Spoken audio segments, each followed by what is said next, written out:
உங்களுக்கு நிம்மதி உண்டாகுவதாக. தேவனுடைய இரக்கங்கள் அதிகமாவதாக. தேவன் என்ன சொல்கிறாங்கன்னா, நீதிமொழிகள் 15:6, நீதிமானுடைய வீட்டில் அதிக பொக்கிஷம் உண்டு. இந்த வசனத்தை தான் தேவன் உங்களுக்கு கொடுக்குறாங்க. என்னங்க பொக்கிஷம் இருக்கா? எங்கே இருக்குது? எந்த இடத்துல புதையல் இருந்தாலும் நம்ம தோண்டி எடுத்துடலாம் அப்படின்னு நினைக்கிறீங்களா? உங்கள் வீட்டுக்குள்ளே தான் அதிக பொக்கிஷம் உண்டு அப்படின்னு இந்த வசனம் சொல்லுது. அதிகமான பொக்கிஷம் உங்கள் வீட்டில் வைக்கப்பட்டிருக்குது. இல்லையே, நான் வெறுமையாக உட்காந்துட்ருக்கேனே, எங்கள் வீட்டில் ஒன்றுமே இல்லையே, எங்கள் வீடு தரித்திரம் பிடிச்ச வீடு அப்படின்னு கவலைப்படுறீங்களா? தேவன் சொல்கிறாங்க, உங்கள் வீட்டுக்குள்ளே தான் பொக்கிஷம் வைக்கப்பட்டு இருக்கிறது. தேவன் உங்களுக்காக பொக்கிஷம் வச்சுருக்காரு. அப்படி தான் இந்த வசனம் சொல்லுது. ஒரு கத்தரி தேடுற பிள்ளைனா அந்த வீட்டில் தேவன் உங்களுக்காக பொக்கிஷங்களை வைக்கிறாருங்க. சரிங்களா? உங்கள் வீடு ஆசீர்வாதம் நிறைந்த வீடு, பொக்கிஷங்கள் நிறைந்த வீடு. இங்கே தேவன் சொல்கிறது உங்களுடைய வருமானத்தை குறித்து அவர் பேசலை, உங்கள் சம்பளத்தை பற்றி பேசலை. தேவனே சில பொக்கிஷங்களை உங்கள் வீட்டுக்குள்ளே வைக்கிறாரு. அதை பற்றி தான் தேவன் உங்கள்கிட்ட பேசுகிறாரு. எனக்கு தெரிந்த ஒரு சகோதரி, ஒரு சிஸ்டர் சொல்லுவாங்க, நான் எப்பவுமே லாட்ரி சீட்டு வாங்குவேன், அதுக்காக ப்ரேயர் பண்ணிக்கோங்கன்னு சொல்லுவாங்க. இன்றைக்கி கூட அவங்க சொன்னாங்க, நான் இன்றைக்கி ஒரு லாட்ரி சீட்டு வாங்கியிருக்கேன். உங்கள் வீட்டுக்குள்ளேயே ஆசீர்வாதம் இருக்குது, பொக்கிஷம் இருக்குது. நீங்கள் எந்த லாட்ரி சீட்டும் தேடி அலைய வேண்டாம், எந்த பொக்கிஷங்களோ புதையல்களோ தேடி அலைய வேண்டாம். உங்கள் வீட்டுக்குள்ளே தேவன் பொக்கிஷங்களை வச்சுருக்காருங்க.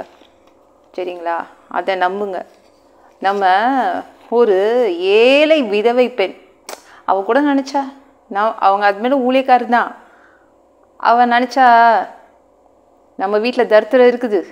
நம்ம தீர்க்கதரிசி எலிசா அவர் பெரிய பணக்கார தீர்க்கதரிசி, அவருக்கு காணிக்கை போடுறவங்களாம் ராஜா, காணிக்கை போடுறவங்களாம் பக்கத்து நாட்டு மந்திரி, அந்த நாகமான், அவங்களாம் நிறைய பேர் நிறைய காணிக்கை கொண்டு வராங்க. சரி, அவர்கிட்ட போய் ஸ்டார்ட் பண்ணுவோம், நம்ம பிரச்சனையை சொல்வோம், அவர் மனதிறங்கி நம்மளுக்கு ஏதாவது கொடுப்பாரு அப்படின்னு நினச்சி தான் அந்த ஏழை விதவை பெண் போனான். கடன் பிரச்சனைக்காக போனான். எலிசா தீர்க்கதரிசி என்ன சொன்னார்? உன் வீட்டில் இருக்கிற என்னதாம்மா உனக்கு பெரிய பொக்கிஷம், உன் வீட்டில் தேவன் புதையல் வச்சிருக்காரே, உன் ஹஸ்பண்டுக்கு ஒரு காணிக்கை வந்துச்சுல, ஒரு குடம் எண்ணெய், அதுதான் உனக்கு பொக்கிஷம் அப்படின்னாரு. அது அப்படியே பெருகிச்சு, பெரிய பொக்கிஷமாக பெரிய புதையலாக அவளுக்கு இருந்துச்சு. கடனையும் அடைச்சிச்சு. அந்த ஒரே ஒரு குடம் எண்ணெய், அந்த ஒரே ஒரு குடம் எண்ணெய் மூலமாக அவங்க அவங்க வாழ்க்கையை வாழ்ந்தாங்க. மிச்சம் மீதி உள்ள வாழ்க்கையை அதை வச்சு தான் வாழ்ந்தாங்க. ஒரு வியாபாரத்தை தொடங்கி அவங்க வாழ்ந்தாங்க.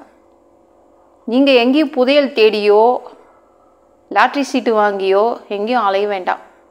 தேவன் இருக்கார், உங்கள் வீட்டில் ஆசீர்வாதத்தை இறக்கி வச்சிருக்காரு. மாவு பிசைகிற பாத்திரம், கூடை எல்லாமே ஆசீர்வதிக்கப்பட்டு இருக்கிறது. சரிங்களா? தேவன் ஏதோ ஒரு ரூபத்தில் எங்கேயோ உங்களுக்கு பொக்கிஷம் வீட்டில் வச்சிருக்காரு. நீங்கள் எங்கேயும் தேடி அலையாதீங்க. சரிங்களா?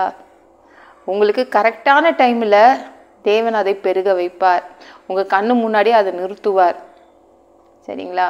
நம்ம வீடு இருக்குதே, வீடு ஃபுல்லாக ஆசீர்வாதம் தாங்க. நம்ம வேணால் நம்மளுடைய வருமானம் வேணால் கொஞ்சமாக இருக்கலாம், ஆனால் நீதிமானுடைய வீட்டில் என்ன இருக்குது? அநேக பொக்கிஷங்கள் இருக்குது. ஏன்னா நீங்கள் தேவனை தேடுறீங்களே. நம்ம ஏசப்பா பெரிய பணக்கார வீட்டு பிள்ளைங்க. அப்போது உங்களுக்கும் அவர் பொக்கிஷங்களை உங்கள் வீட்டில் இறக்கிதான் வச்சுருக்கார். அது நம்ம கண்ணுக்கு தெரியல, அவ்வளோதான். அந்த ஏழை விதைவை அவளுக்குன்னு கடன் தொல்லை வரும்போது தான் அவள் கண்ணு முன்னாடி அந்த பொக்கிஷம் தென்பட்டது. தேவன் காண்பிப்பார், அந்த பொக்கிஷத்தை காண்பிப்பார். இந்த வீடியோ பிடிச்சிருந்துச்சுன்னா மற்றவங்களுக்கு ஷேர் பண்ண மறக்காதீங்க. கர்த்தர் தாமே உங்களை ஆசீர்வதிப்பாராக. ஜெபம் பண்ணலாமா? பிதாவே, உங்கள் பிள்ளைங்க உங்கள் பாதத்தில் வந்திருக்காங்க. உங்கள் பிள்ளைங்கள ஆசீர்வதிங்க. ஐயோ, எங்கேயாவது இருந்து ஏதாவது கிடச்சிடாதா, எப்படியாவது எங்களுடைய வறுமை போகாதா, இது கிடச்சிடாதா அது கிடச்சிடாதான்னு காத்துட்ருக்காங்க. ஆனால் நீங்கள் உங்கள் வீட்டில் உங்கள் பிள்ளைங்க வீட்டில் தான் அந்த பொக்கிஷத்தை நீங்கள் இறக்கி வச்சுருக்கீங்க. உங்கள் பிள்ளைங்களுக்கு பொக்கிஷத்தை ஒவ்வொரு பிள்ளைங்களுக்கும் வீட்டில் வச்சுருக்கீங்க. தேங்க்யூப்பா. அப்பா உங்கள் பிள்ளைங்க அதை கண்டு கொள்ளணும். எல்லாம் பொல்லாத பிசாசுகள், ஏவல்கள், மந்திரங்கள், தற்கொலை ஆவிகள், பயத்தின் ஆவிகள், பலவீனப்படுத்துகின்ற ஆவிகள் எல்லாம் இயேசு என்ற பெயரினை கொண்டு துரத்துகிறேன். ஓடிப்போ. உங்கள் பிள்ளைங்களை ரத்த கோட்டிக்குள் மறைச்சிக்கோங்க. பரிசுத்த ஆவியால் நிரப்புங்க. ஞான ஸ்நானம் எடுக்கணும். ரட்சிப்பீராக. இயேசுவின் காயப்பட்ட தழும்புகளால் எல்லா வியாதிகளும், எல்லா பலவீனங்களும், கேன்சர் போன்ற வியாதிகளும் சரியாகுவதாக.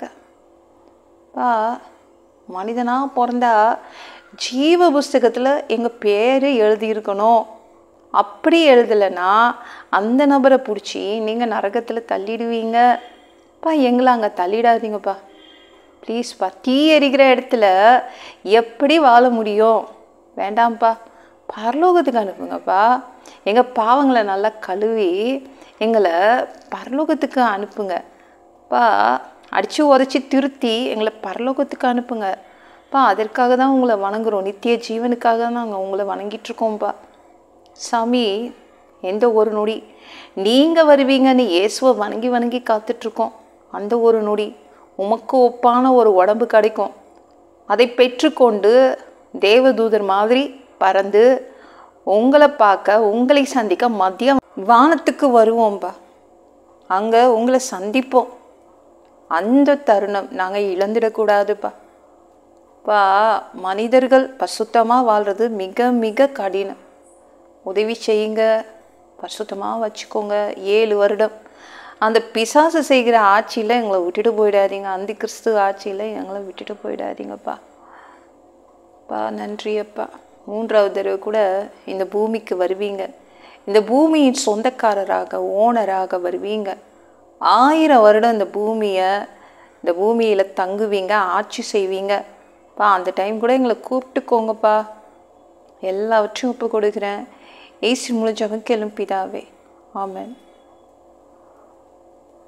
நாளைக்கு பார்க்கலாம்.